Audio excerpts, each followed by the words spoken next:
Your Chevy Equinox is burning through oil like crazy, but there are no puddles on the ground and no smoke from the tailpipe.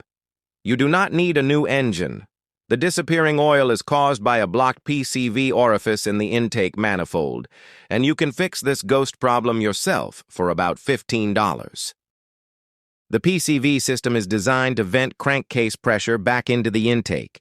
On the 2.4-liter Ecotec engine, the tiny vent hole in the intake manifold gets completely clogged with hard carbon buildup.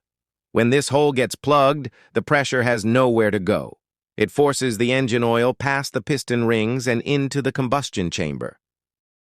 The engine burns the oil so efficiently that you will not even see the blue smoke out the back. If you ignore this, the extreme crankcase pressure will eventually blow out your rear main seal. Replacing a rear main seal requires removing the entire transmission, which will cost you thousands of dollars at a repair shop. You need to locate the PCV orifice tube port inside the intake manifold. Remove the throttle body to get access to this area. Do not just spray cleaner into it. You must take a tiny drill bit or a piece of hard wire to physically break through the carbon blockage. Once the hole is clear, spray some intake valve cleaner to flush the remaining debris.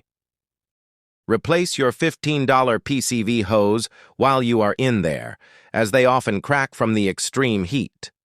Bolt the throttle body back on and check your oil level. Your Equinox will stop consuming oil immediately, and your rear main seal will be safe from blowing out. Check your oil dipstick regularly to ensure the level stays right where it should.